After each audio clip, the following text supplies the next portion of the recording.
우리나라의 양화진의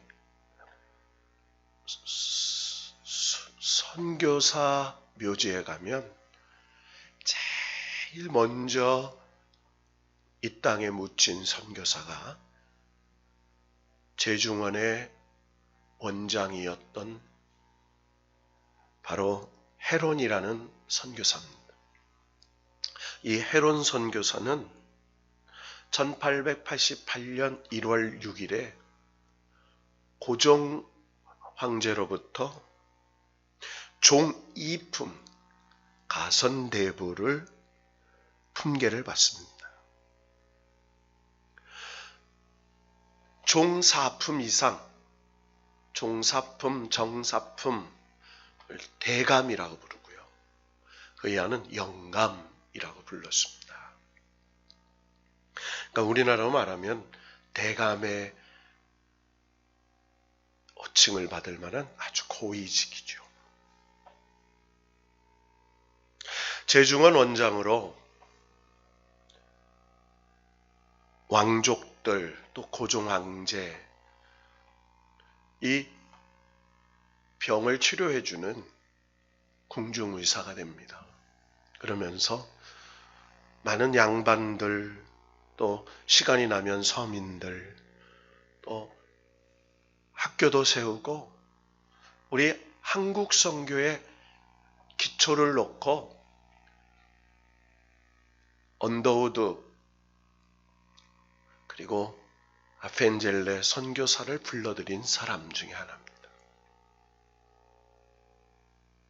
근데 1888년 6월부터요.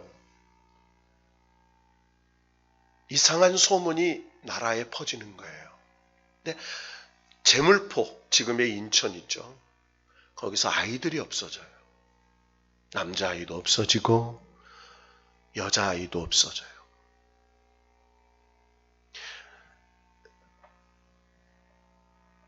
일본인 상인과 청나라 상인들이 남자아이와 여자아이를 인신매매해서 남자 창남으로 여자 창녀로 일본으로 중국으로 몰래 빼돌리는 사건들이 일어났어요.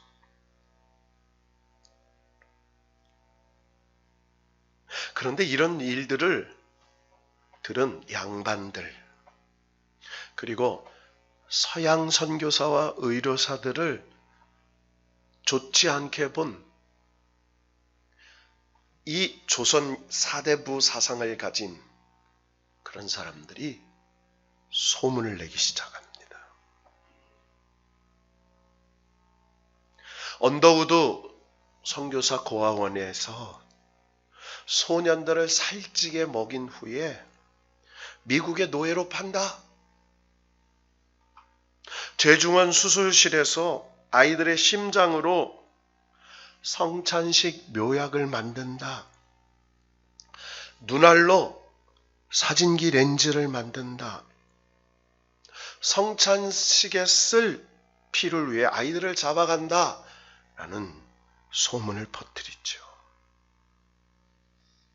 급기야 폭동이 일어납니다. 아이를 선교사에게 팔았다고 하는 정신 이상자가 증언하는 이야기를 이유로 선교사들의 집에서 일하고 있던 하인들을 잡아 죽입니다.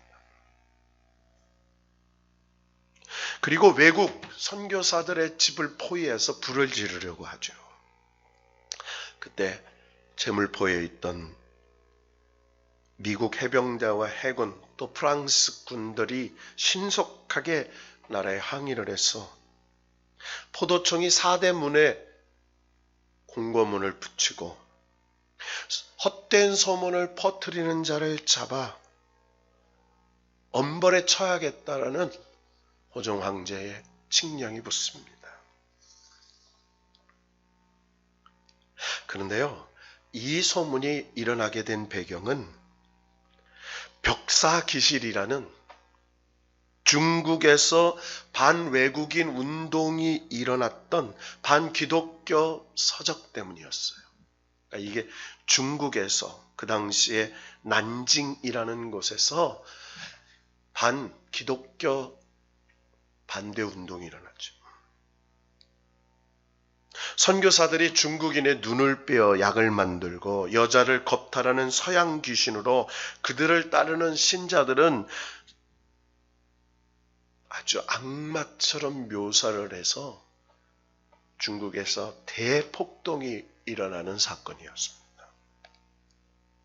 그 벽사기실이라는 반기독교 서적이 조선의 전례가 돼서 그것을 가지고 양반들이 교모하게 자기들의 정치적인 입지를 위해서 그 당시에 대원군과 그리고 민비와 여러 가지 정치적인 것에 얽매여 있던 그런 개화파와 척화파 사이에서 선교사들에게 어떻게 하면 핍박을 가할까라는 그런 정략적 그런 음모에 의해서 선교사님들이 박해를 받습니다. 그리고 이 헤론 선교사가 양화진 선교사의 첫 선교자가 됐죠. 여러분, 오늘 성경에 보면요, 세 가지 박해의 이유에 대해서 나오죠. 여러분, 자신이 죄를 짓거나 잘못됐기 때문에 당하는 고난이 있어요. 진정한 의미는 박해는 아니죠. 그러나 우리가 뒤돌아보면요, 알든지 모르든지 우리의 죄로 대가 잘못으로 인하여 당하는 고통들이 참 많다는 거죠. 두 번째로 애매하게 당하는 박해도 마찬가지예요. 여러분, 오늘 이 베드로 전서를 쓰게 된 배경이 베드로 사도가 당시에 로마의 네로 황제가 로마의 시내에 불을 질러서요 10만 명가량이 죽습니다. 여러분 생각해 보세요. 10만 명이 사람이 타서 죽는다. 그냥 100명도 아니고요. 1000명도 아니에요. 10,000명도 아닙니다. 여러분 그 냄새, 그 참혹함이 어떻겠어요? 그런데요, 새로운 로마를 건설하려고 했던 정신병자 네로 황제가 저항이 워낙 거세니까 그 로마에 불을 지른 것이 기독교인이라고 거짓 소문을 퍼뜨리죠.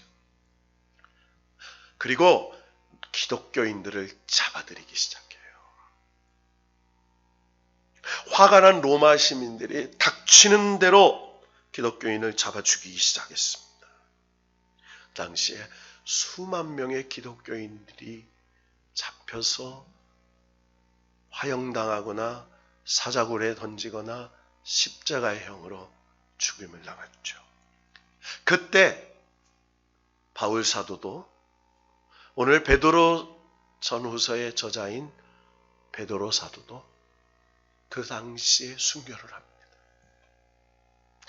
그 어려운 고난 속에 있는 기독교인들에게, 성도들에게 쓴 편지예요. 그러면서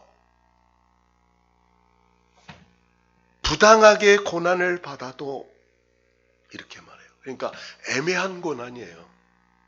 잘못이 없는 것 같아요. 부당해. 이건 내가 아무리 생각해도 억울해. 그런데 하나님을 생각함으로 슬픔을 참으면 이렇게 말해요. 하나님을 생각하면서 그 고난을 이기면 아름다우나 이렇게 얘기해요. 여기서 아름다운 원어 헬라어에 보면 하나님 보시기에 은혜롭다 이런 말. 하나님 보시기에 아름다워. 고난을 당하고 박해를 당하는 사람이 뭐 아름답겠습니까? 하나님 보시기에. 하나님을 생각하며 참는 거죠. 견디는 거예요. 그 얘기를 하는 겁니다. 세 번째로는 의를 위하여 당하는 박해가 있다고 했죠.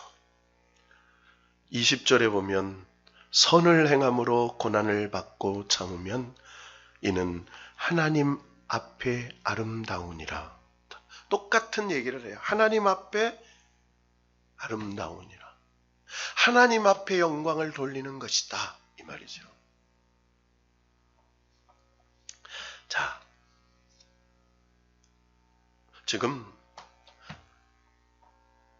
이 네로라는 정신병자 황제 때문에 사람이 죽습니다. 여러분, 우리 이렇게 얘기할 수 있습니다. 하나님, 어떻게 하나님을 믿는 백성이 이런 고통을 당할 수 있습니까? 하나님을 믿는 백성들이 이렇게 억울한 고난을 당할 수 있습니까? 하나님 언제까지 참으시렵니까? 언제까지 기다려야 합니까? 자, 그때 오늘 그리스도도 너희를 위하여 고난을 받으사 이렇게 나와요. 자, 이렇게 막 어려워하는 교인들에게, 성도들에게 베드로가 주님을 딱 말씀하는 거예요. 자, 21절 한번 읽어볼까요? 21절을 다 같이 시작. 이를 위하여 너희가 부르심을 받았으니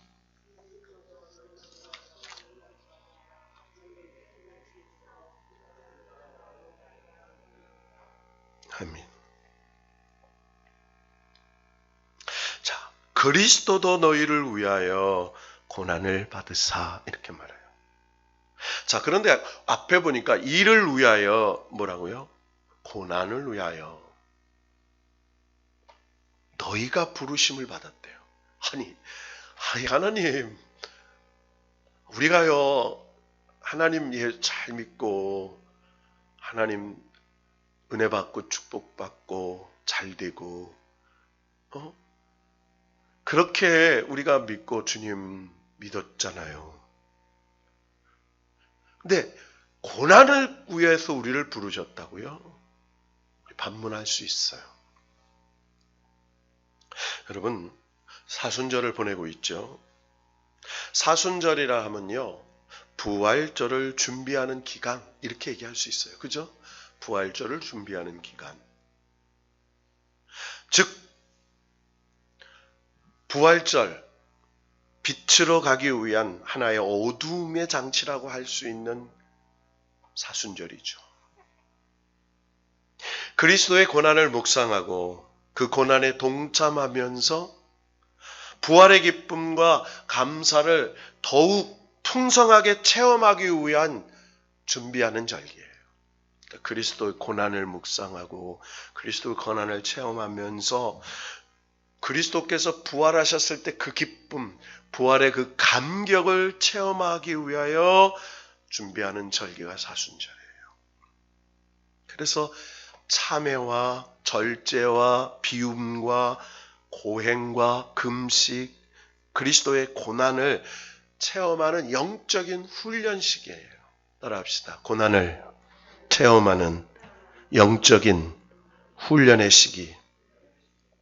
그래서 우리 사순절의 핵심은 그리스도의 고난이에요. 여기서 한 가지 우리가 생각해 볼 게 뭐예요? 여기 계속해서요. 19절에도 고난을 받아도 이렇게 나오죠. 또 20절에도 선을 행함으로 고난을 받고 이렇게 말해요. 21절에도 너희를 위하여 그리스도도 고난을 받으사 이렇게 계속 고난에 대한 얘기예요. 우리가 한 가지 생각해 볼 건요. 고통과 고난이 다르다는 겁니다. 여러분, 고통은 단순히 자기에게 가해지는 충격 때문에 겪게 되는 내면의 반응이라고 할 수 있어요. 예를 들어서 질병으로 육체에 가해지는 통증 때문에 고통을 겪죠. 이별의 마음으로 가해지는 슬픔 때문에 고통을 겪어요.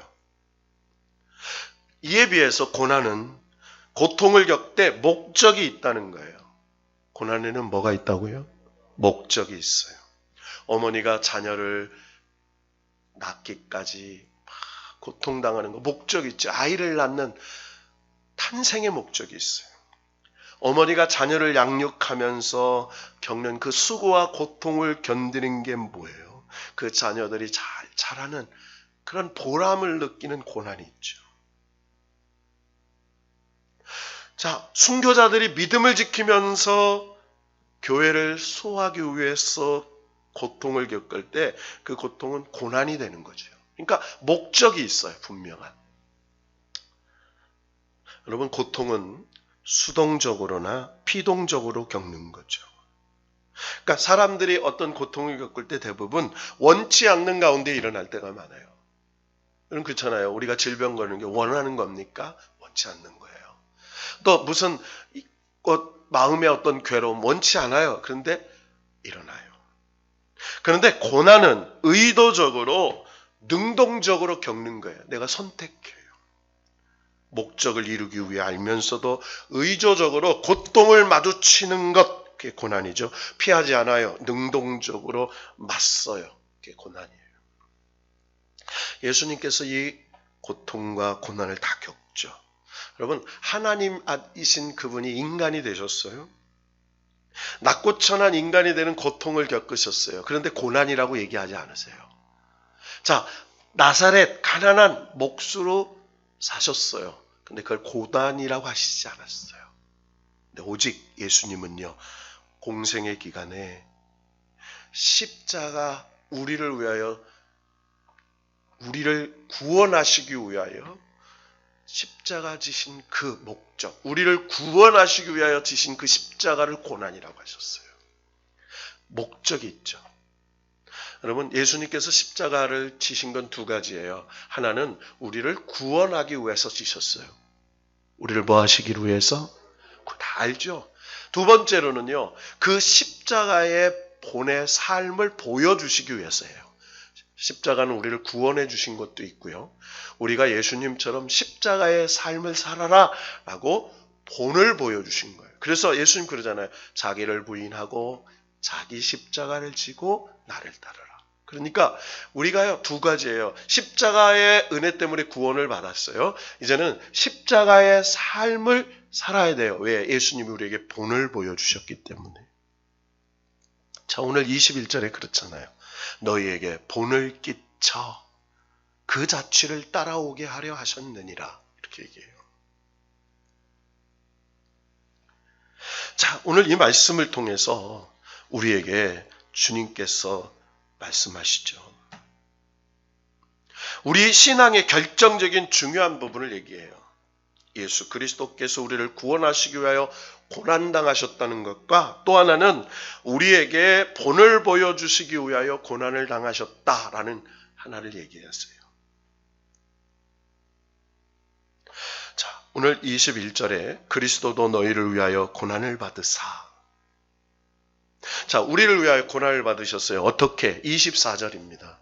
24절 읽어봅시다. 시작. 친히 나무에 달려 그 몸으로 우리 죄를 담당하셨으니 이는 우리로 죄에 대하여 죽고 의에 대하여 살게 하려 하심이라. 그가 채찍을 맞음으로 너희는 나음을 얻었느니라.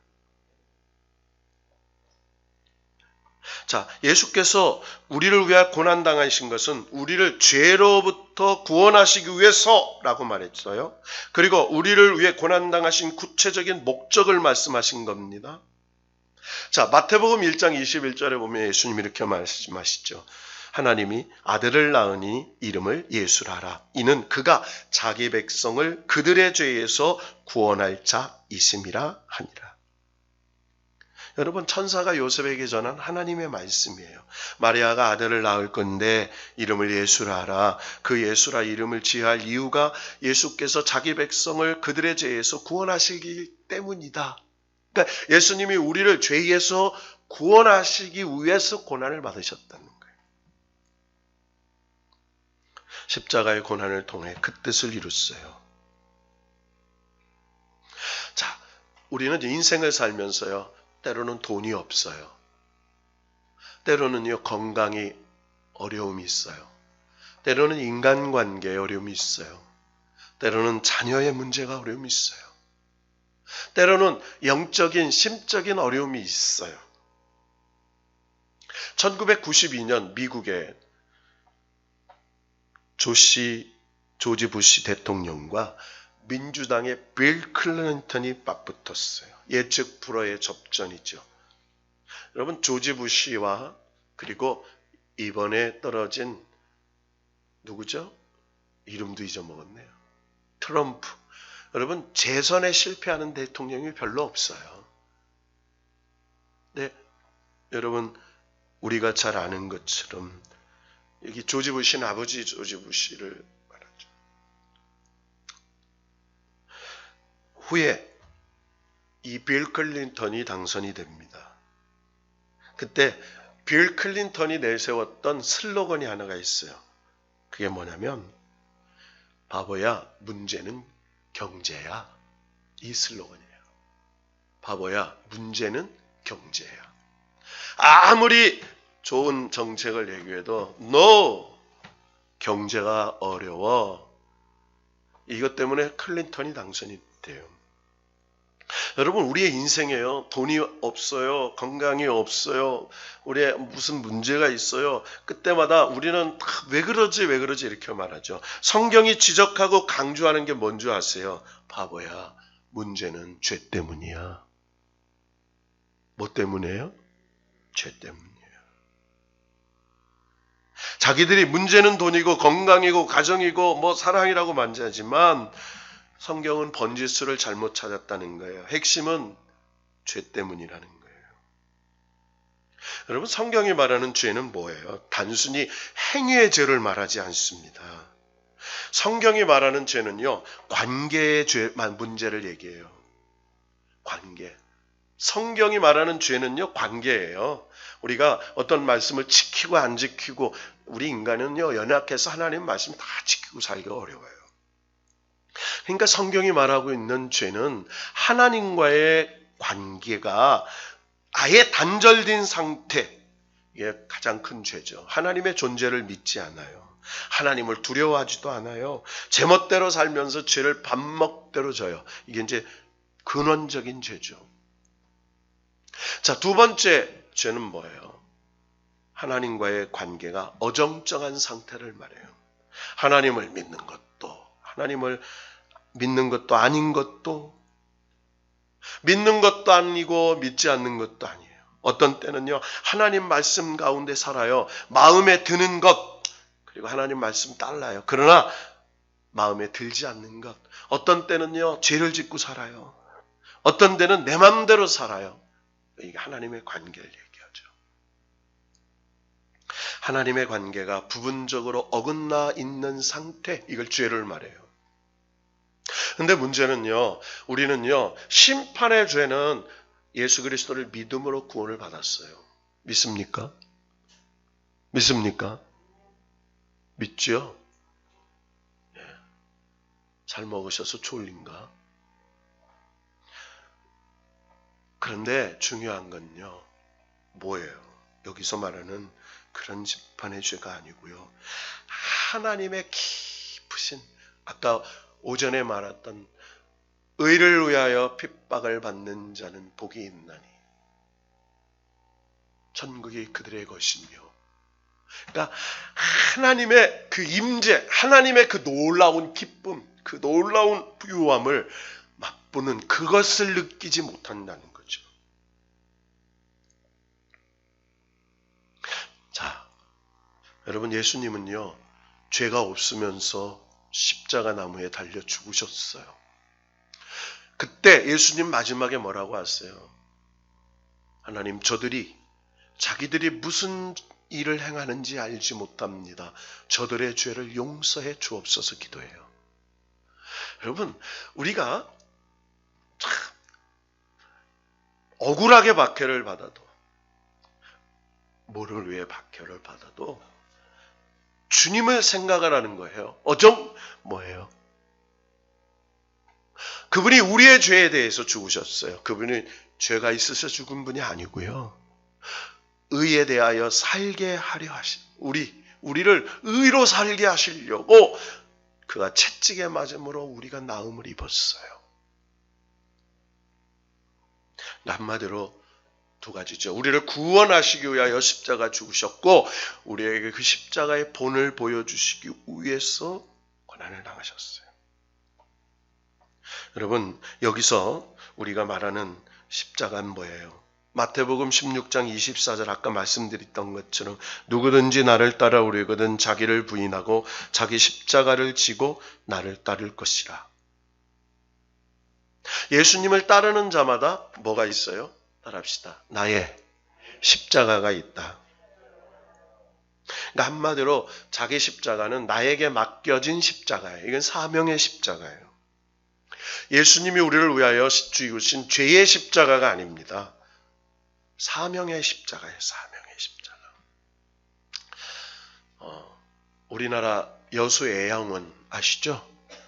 여수 애양원. 옛날에 애양원도 우리 성도 권사님들 모시고 갔다 왔는데 이 애양원에 가면 터플하우스라는 게스트하우스가 있어요. 이 터플하우스라는 1959년 10월 1일부터 1981년 5월 30일까지 무려 22년을 한국에서 이 애양원의 원장으로 사용하셨던 바로 스탠리 토플이라는 원장 선교사님의 이름을 붙여진 건물입니다. 자, 이 스탠리 토플이라는 분이 이 애양원으로 오게 된 동기가 있어요. 여러분, 그분은요, 미국의 애틀란타에 에모리 대학이라는 대학이 있어요. 무슨 대학이요? 아주 유명한 대학입니다. 사람들은요, 뭐 예일 대학교, 뭐 하버드 대학교, 뭐 프린스턴 대학교만 아니에요. 미국에는요, 의과 대학에 유명한 대학이 있고요. 또 법학에 유명한 대학이 있고 다 달라요. 근데 이 에모리 대학은요, 의과에 아주 유명한 대학입니다. 미국에서. 예, 에모리 대학에 아주 수석으로 졸업한 아주 미래가 촉망한 그런 의사였어요. 그런데 졸업하는데요, 학교 신문에 의사 모집 광고가 나왔어요. 근데 그 의사 모집 광고에 뭐라고 나왔냐면 저 동양의 조선이라는 나라에 한국이라는 나라죠. 한국. 그 당시에는 해방이 되고 나니 한국이라는 나라에 납병 환자들을 치료하는 여수 애양원이라는 병원에 원장 의사를 구합니다. 라고 공고가 나온 거예요. 모집 공고. 그 당시에 원장은 켈리 윙어라는 원장이었어요. 근데 그분이 너무 나이가 많아서 더 이상 일을 할 수가 없어서 후임을 구하는 거고 미국에 있는 의과대학에 다 광고를 내는데 지원하는 사람이 없는 거예요. 왜요? 자, 동양의 자그마한 나라, 그것도 납병 환자들이 있는 그런 병원의 원장으로 없죠. 그런데 그 신문의 공고를 보는데 가슴이 울림이 있는 거예요. 울림이 있어요. 기도를 하면 자꾸 그 생각이 나는 거예요. 저 한국의 애양원의 납병 환자의 원장, 의사, 자꾸 생각이 떠나지 않는 거예요. 그래서 하나님이 자기를 부르신다라는 확신이 들었어요. 그리고 자기 부모님에게 얘기를 했습니다. 아버지, 어머니, 내가 저 한국이라는 나라의 애양원이라는 병원에 원장으로 지원하려고 합니다. 그랬더니 여러분, 입장을 바꿔 생각해 봅시다. 이 스탠리 토플의 어머니 아버지가 뭐라고 그랬을까요? 야, 너 잘했다.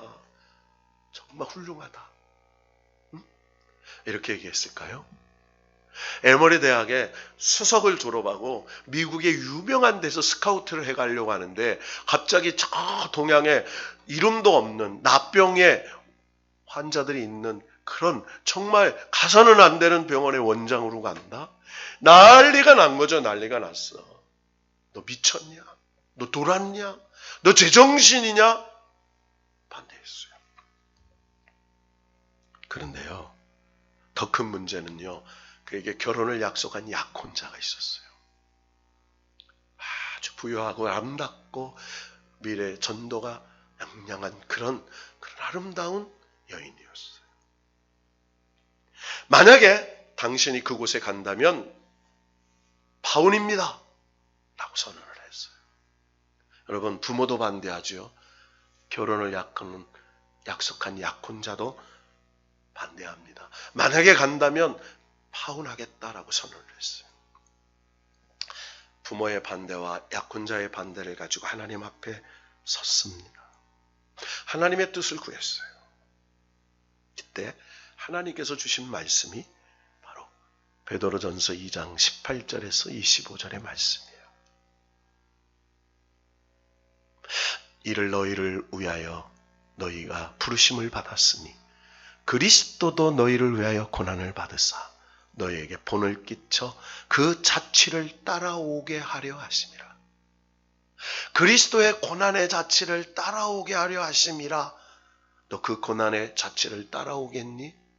라는 이 말씀이 울림이 계속 오는 거예요. 너 그 십자가의 길을 따라오겠니? 결국은요, 기도하는 중에 강력한 하나님의 기름 부으심을 경험한 그가 자기에게 맡겨준 십자가라는 사실을 깨닫고 어머니 아버지 반대, 결혼 약속한 약혼자에게 파혼을 무릅쓰고 한국에 옵니다. 22년을 애영원에서 근무하지요. 애영원에 가보면 이 스탠리 토플이라는 분이 가장 많은 일을 했어요. 여러분, 때로는 교회 안에서 져야 할 십자가가 있죠. 때로는 누군가의 영혼을 주께로 인도해야 하는 십자가가 있습니다. 때로는 새손 한복판에서 박해를 견디며 또 감당해야 할 십자가가 있습니다. 오늘 주님이 이렇게 말씀하세요. 너는 어떤 십자가를 지고 이 사순절에 나를 따라오겠느냐? 여러분, 우리가 예수 믿으면서 참 어려울 때 있습니다. 예수 믿으면서 참 힘들 때 있습니다. 그런데 가장 중요한 것은 뭐예요? 오늘 20절 맨 마지막에 하나님 앞에 아름다우니라. 하나님 앞에 아름다우니라. 하나님 앞에 아름다우니라. 여기서 선을 행함으로 고난을 받고 참으면 이 선이란 뭐예요? 선이란 믿음으로 사는 삶, 예수님을 따라 사는 삶을 말하죠. 주님 때문에 욕먹고 주님 때문에 조롱당하고 주님 때문에 박해당하고 주님 때문에 겪는 고난님, 하나님 보시기에 아름답다 인정해 주셔서 장차 우리가 요한계시록에 약속한 생명의 면류관, 상급의 면류관, 영생의 면류관을, 여러분 그건 약속되어 있는 거라면 오늘 우리가 살고 있는 지금 하나님께서 심령이 가난한 여러분에게, 그리고 의에 줄이고 목마른 여러분에게, 의를 위하여 핍박을 받는 저와 여러분에게 하나님의 임재하심으로 그 어떤 슬픔도 괴로움도 이길 수 있는 그 하늘의 행복과 기쁨으로 충만케 해주셔서 하나님의 임재를 경험하며 이 사순절을 보내는 우리 모두가 되기를 주님의 이름으로 축원합니다.